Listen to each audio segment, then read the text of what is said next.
ഉൽപ്പത്തി 1-ാം അധ്യായം. ദൈവം പ്രപഞ്ചത്തെ സൃഷ്ടിക്കുന്നു.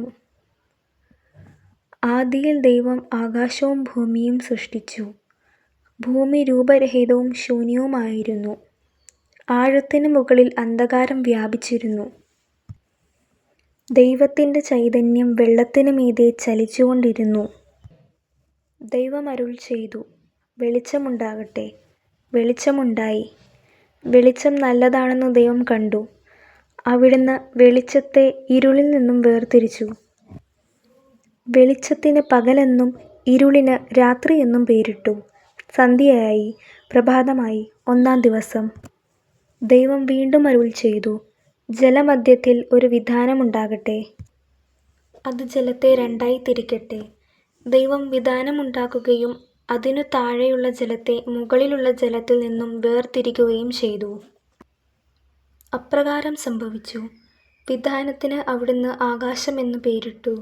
സന്ധ്യയായി, പ്രഭാതമായി, 2-ാം ദിവസം. ദൈവം വീണ്ടും അരുളിച്ചെയ്തു, ആകാശത്തിന് കീഴിലുള്ള വെള്ളമെല്ലാം ഒരിടത്ത് ഒരുമിച്ച് കൂടട്ടെ. കര പ്രത്യക്ഷപ്പെടട്ടെ. അങ്ങനെ സംഭവിച്ചു. കരയ്ക്ക് ഭൂമി എന്നും ഒരുമിച്ച് കൂടിയ ജലത്തിന് കടൽ എന്നും ദൈവം പേരിട്ടു. അത് നല്ലതെന്ന് അവിടുന്ന് കണ്ടു.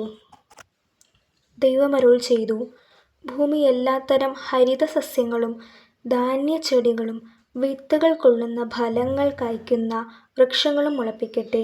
അങ്ങനെ സംഭവിച്ചു. ഭൂമി എല്ലാത്തരം ഹരിതസസ്യങ്ങളും ധാന്യച്ചെടികളും വിത്തുള്ള ഫലങ്ങളോട് കൂടിയ വൃക്ഷങ്ങളും മുളപ്പിച്ചു. അവ നല്ലതെന്ന് ദൈവം കണ്ടു. സന്ധ്യയായി, പ്രഭാതമായി, 3-ാം ദിവസം. ദൈവം വീണ്ടും അരുളിച്ചെയ്തു, രാവും പകലും വേർതിരിക്കാൻ ആകാശവിതാനത്തിൽ പ്രകാശങ്ങൾ ഉണ്ടാകട്ടെ. അവ ഋതുക്കളും ദിനങ്ങളും വർഷങ്ങളും കുറിക്കുന്ന അടയാളങ്ങളായിരിക്കട്ടെ.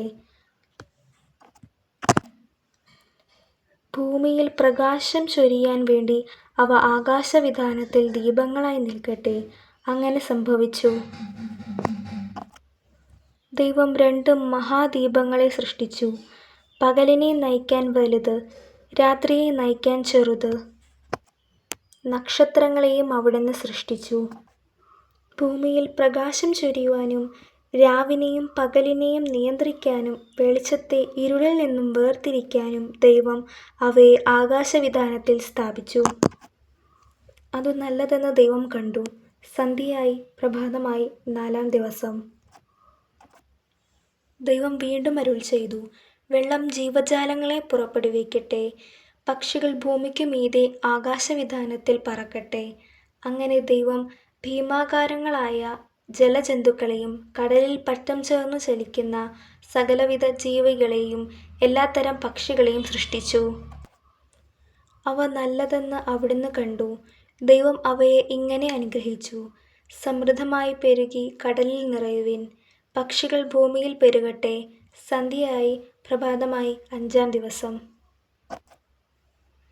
ദൈവം വീണ്ടും അരുളിച്ചെയ്തു, ഭൂമി എല്ലാത്തരം ജീവജാലങ്ങളെയും കന്നുകാലികൾ, ഇഴജന്തുക്കൾ, കാട്ടുമൃഗങ്ങൾ എന്നിവയെ പുറപ്പെടുവിക്കട്ടെ.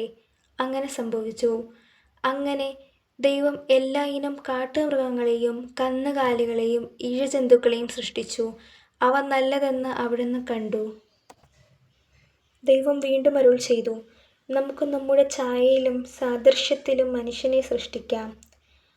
അവർക്ക് കടലിലെ മത്സ്യങ്ങളുടെയും ആകാശത്തിലെ പറവകളുടെയും 4 കാലുകളുടെയും ഭൂമി മുഴുവന്റെയും ഭൂമി ഇഴയുന്ന സർവ്വജീവികളുടെയും മേൽ ആധിപത്യമുണ്ടായിരിക്കും. അങ്ങനെ ദൈവം തന്റെ ഛായയിൽ മനുഷ്യനെ സൃഷ്ടിച്ചു.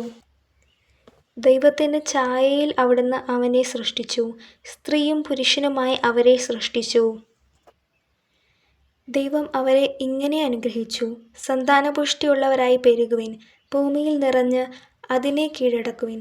കടലിലെ മത്സ്യങ്ങളുടെയും ആകാശത്തിലെ പറവകളുടെയും ഭൂമിയിൽ ചരിക്കുന്ന സകല ജീവികളുടെയും മേൽ നിങ്ങൾക്ക് ആധിപത്യമുണ്ടായിരിക്കട്ടെ. ദൈവം അരുളിച്ചെയ്തു, ഭൂമുഖത്തുള്ള ധാന്യം വിളയുന്ന എല്ലാ ചെടികളും വിത്തുൾക്കൊള്ളുന്ന പഴങ്ങൾ കായ്ക്കുന്ന എല്ലാ വൃക്ഷങ്ങളും ഞാൻ നിങ്ങൾക്ക് ഭക്ഷണത്തിനായി തരുന്നു. ഭൂമിയിലെ മൃഗങ്ങൾക്കും ആകാശത്തിലെ എല്ലാ പറവകൾക്കും ഇഴജന്തുക്കൾക്കും ജീവശ്വാസമുള്ള സകലതിനും ആഹാരമായി ഹരിതസസ്യങ്ങൾ ഞാൻ നൽകിയിരിക്കുന്നു. അങ്ങനെ സംഭവിച്ചു. താൻ സൃഷ്ടിച്ചതെല്ലാം വളരെ നന്നായിരിക്കുന്നുവെന്ന് ദൈവം കണ്ടു. സന്ധ്യയായി. പ്രഭാതമായി. 6-ാം ദിവസം.